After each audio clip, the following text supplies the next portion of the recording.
Hey all, Az here. Today I'm here to talk to you about the new game from Koei Temco, The Romance of the Three Kingdoms 8 Remake. Now, remakes always something a lot of fans, including myself, have some reservations about, especially when they're first announced. It's just things like will it be true to the original? What parts are they going to change? Will it still be the game that I remembered? I won't lie, I had those thoughts when I first heard the game was being remastered. Granted, was pretty excited about it too, obviously, that was important. But seeing as this was the first ever romance of the Three Kingdoms games I ever played, and I played this game a lot as a kid, many, many years ago, yeah. Um, Thankfully, the game started off on the right foot for me, personally. You hover over this game icon, and you're greeted with the wonderful music that, I can remember, and straight from the original, and the nostalgia was there. It just started building inside of me. For many of you who don't maybe know the game, I'll just give you a quick explanation of what it's about. So it's set in the later Han period of ancient China, starting around 184 AD. And basically an empire has fallen. There's rebellion and turmoil. New leaders are rising up to try and conquer the land. And it's up to you to choose from over 1,000 characters, from rulers to officers to warriors to strategists to bandits, you name it. You can create your own kingdom, you can serve under one of them, start your story as a hero. Just travel the land, see what you want to do. We use your strength to subdue the enemies, or you use your intelligence to win by strategy, diplomacy. Ultimately, the choice is up to you. But once you start the game, it lets you decide between picking an officer or a scenario. Now, if you pick scenario, you get up to 55 different scenarios to use as a starting point, which compared to the original is a huge, huge upgrade. Basically, just pick your scenario, pick your officer, and the game begins. And you're greeted with like a beautiful new tutorial that will guide you through the basics of the game, what you should do, what you should aim to do, and it's just a great new addition for especially for new players.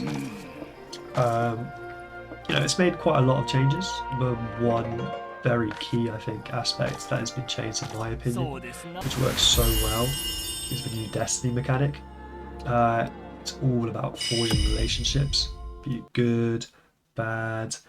Officers can either develop symbiotic relationships or antagonistic relationships, and these can be developed by various actions on either the city map or the battle map. And ultimately, forging links with these officers in the same force as you, gaining sympathy, becoming friendly with these guys, is very key, because in battles, the attack power of your officers when they're in proximity will just increase. The more you have with the people around you, you just get stronger.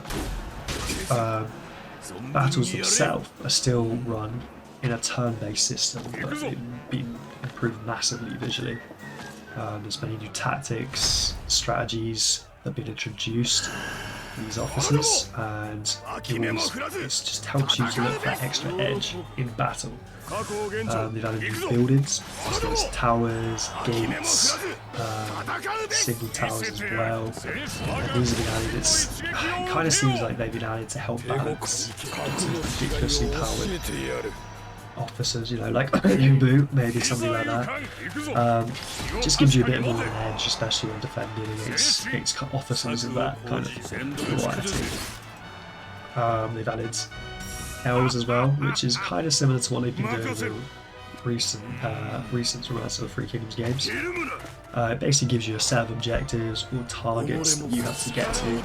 Once you get them, you can see the next part of the story, you can see the event, and it can change the landscape of the game. It can kill off people, destroy forces, build new forces, change the game in various different ways depending on what the event is, and whether you decide to enact them or not is completely up to you. So For instance, Yellow Turban Rebellion, there's one where Zhang Jiao dies.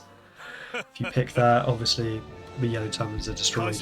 If you don't, and especially if you're playing as Zhang Jiao, you can continue, and it kind of helps it on its way a little bit.